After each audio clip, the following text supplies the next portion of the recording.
Assalamualaikum warahmatullahi wabarakatuh. Perkenalkan, nama saya Devi Hoyrunisah, NIM 1120007. Di sini saya akan menjelaskan materi tentang peradilan pada masa Rasulullah SAW sama dengan peradilan pada masa Turki Utsmani. Tujuan pembuatan video ini adalah untuk memberitahu bagaimana proses peradilan pada masa Rasulullah sama dengan peradilan pada masa Turki Utsmani. Yang pertama adalah peradilan pada masa Rasulullah.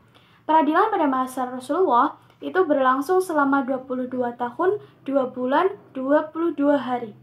Di dalam peradilan pada masa Rasulullah ini dibagi menjadi dua fase, yaitu fase Makkiyah dan fase Madaniyah. Di dalam fase Makkiyah itu berlangsung selama 13 tahun. Kemudian umat Islam pada masa ini itu masih terisolir, kemudian sedikit kuantitas dan kapasitasnya masih lemah. Fokus pemahamannya ada di akidah dan tauhid. Juga di dalam fase Makkiyah ini belum ada kesempatan untuk membuat perundang-undangan. Kemudian yang kedua yaitu fase Madaniyah. Fase Madaniyah ini berlangsung dari Nabi Muhammad hijrah sampai dengan Nabi Muhammad wafat.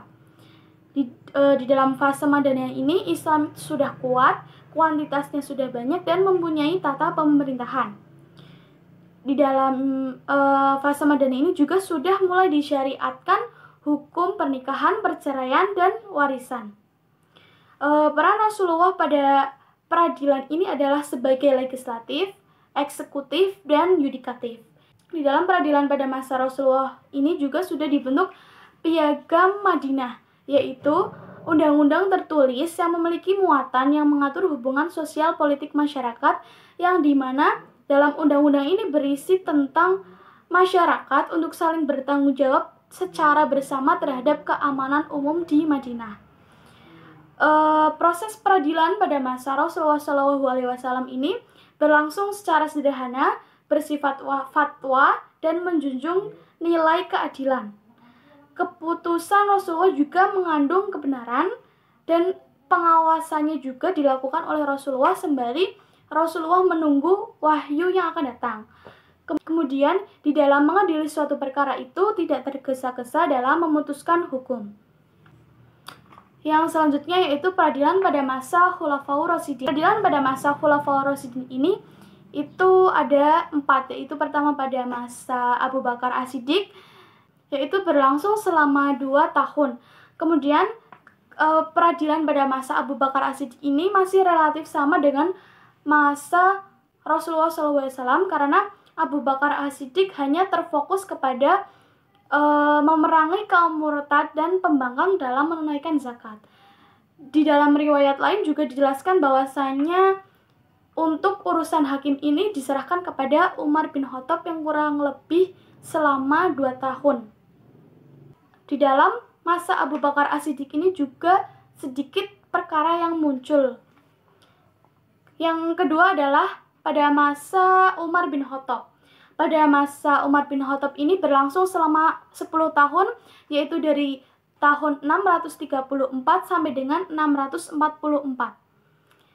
Kekuatan Islam juga sudah meluas dan di dalam masa Umar bin Khattab ini juga sudah diangkat para qadhi, yaitu ada Abu Darda sebagai hakim di Madinah, Syuraih di Barsah, Abu Musa al-Asy'ari di Kufah, Utsman bin Qurs bin Abil As di Mesir, Abu Ubaidillah bin Jarrah di Syam.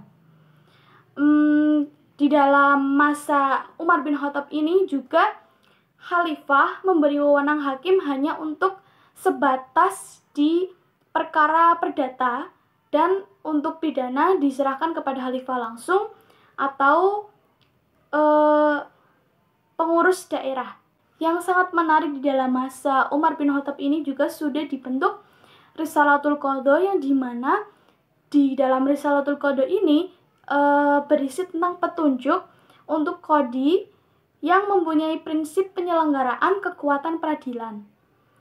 Kemudian yang ketiga adalah pada masa Utsman bin Affan. Di dalam Utsman bin Affan ini peradilan sudah di dalam gedung, jadi sudah dibuat suatu gedung untuk melakukan sebuah peradilan. Pada masa Utsman bin Affan ini masih mengikuti langkah peradilan pada masa Umar bin Khattab. Di dalam masa Utsman ini juga sudah ada pemberian gaji untuk khalifah, kemudian sudah mengangkat pejabat administrasi peradilan. Namun kelemahan dari peradilan pada masa Utsman bin Affan ini adalah hanya melanjutkan sistem peradilan pada masa sebelumnya dan terdapat nepotisme yang tidak segera ditumbas secara tegas.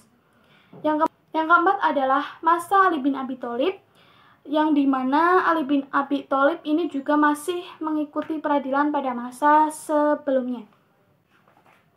Nah, kesimpulan dari peradilan pada masa Khulafaur Rasyidin adalah peradilannya itu masih sederhana, juga masih berbentuk tanya jawab atau fatwa. Kemudian terdapat rumah atau masjid sebagai tempat peradilan, juga belum dikenal khatib atau panitera, belum ada gedung sampai dengan masa Utsman. Jadi pada masa Utsman itu sudah ada gedung untuk melaksanakan peradilan.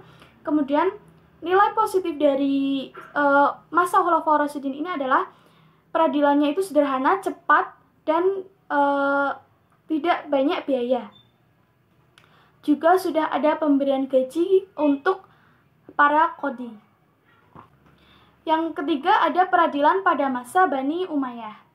Pada masa Bani Umayyah ini dipimpin oleh Muawiyah bin Abi Sufyan, yang dimana pusat pemerintahannya ini di Damaskus, yang berkuasa selama kurang lebih 91-90 tahun.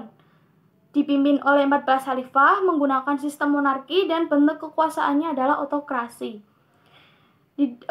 Menurut pendapat ahli, bahwa pada peradilan pada masa dinasti Umayyah itu, pemerintah mendirikan lembaga kehakiman yang dikepalai oleh ketua hakim.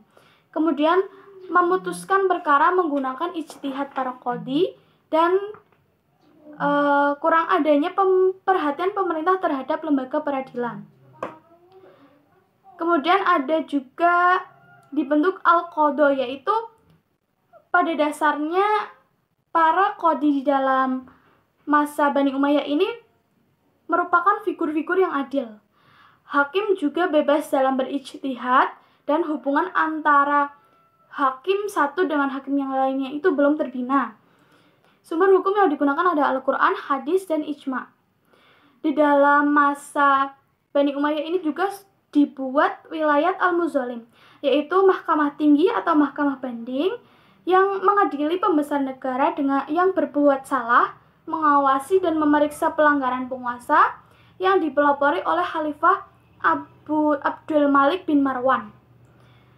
Di dalam masa Bani Umayyah ini juga sudah dibuat wilayat al-Hizbah, yaitu lembaga keagamaan yang merupakan peradilan moral, mengawali dan memeriksa pelanggaran yang dilakukan oleh rakyat, dan mempunyai misi amar ma'ruf nahi mungkar.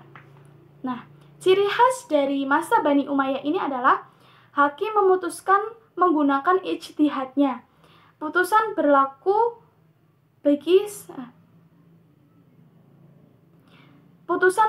bagi sementara, kemudian qadhi itu diangkat oleh khalifah. Bentuk hukumannya ada penjara, pemotongan anggota tubuh, dan hukuman mati. Yang keempat ada peradilan pada masa Bani Abbasiyah. Pada masa Bani Abbasiyah ini berlangsung dari tahun 750 sampai dengan tahun 120-58 Masehi. Puncak popularitasnya ini berlangsung pada masa Khalifah Harun ar-Rasyid, yaitu yang memimpin pada tahun 786 sampai dengan 809 Masehi, dan putranya yaitu Al-Ma'mum dari tahun 813 sampai 833 Masehi. Pada masa Bani Abbasiyah ini juga sudah banyak melahirkan ilmuwan-ilmuwan yang cerdas yang dikenal oleh dunia. Hubungan antara peradilan dan pemerintahannya itu sudah dibentuknya lembaga qadhi al-qudat, yaitu seperti Mahkamah Agung. Kemudian sudah ada pengaturan tempat persidangan, luasnya wewenang hakim, penyebaran hakim di beberapa wilayah.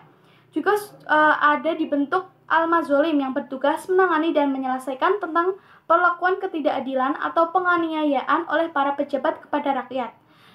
Pada masa Bani Abbasiyah ini juga sudah ada sarana dan prasarana peradilan.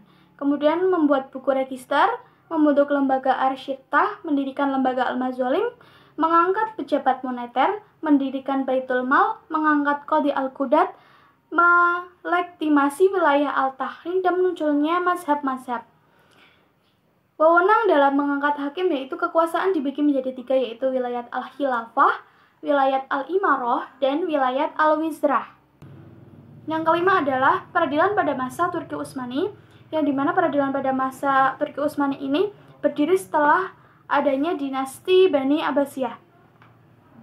Peradilan pada Turki Utsmani itu ada peradilan syar'i yang bersumber dari fikih, kemudian ada peradilan campuran yang bersumber dari undang-undang asing, juga ada peradilan ahli atau adat, yaitu tahun 183 dari Undang-Undang Perancis, peradilan milih atau agama di luar Islam, dan peradilan kunsyali atau negara asing, yaitu undang-undang yang berlaku di negara masing-masing.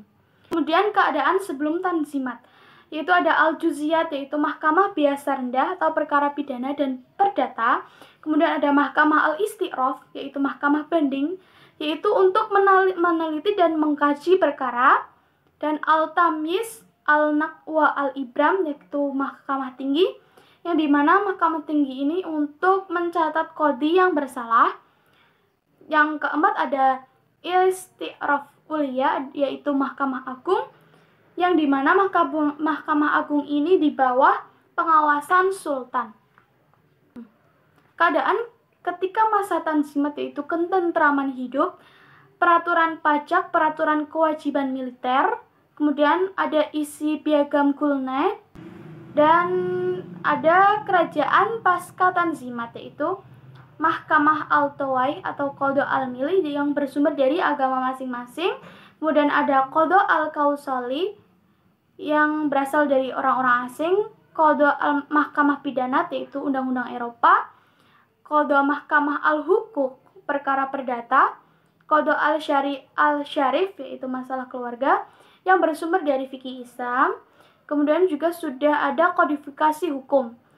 Kodifikasi undang-undang perdata ini yaitu ada kepanitiaan 7 ulama, adopsi hukum barat, kemudian ada majalah Al-Hakam Al-Adliyah.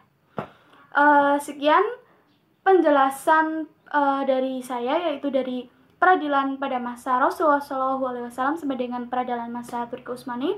Semoga penjelasan ini dapat memberikan manfaat dan pengetahuan bagi kalian.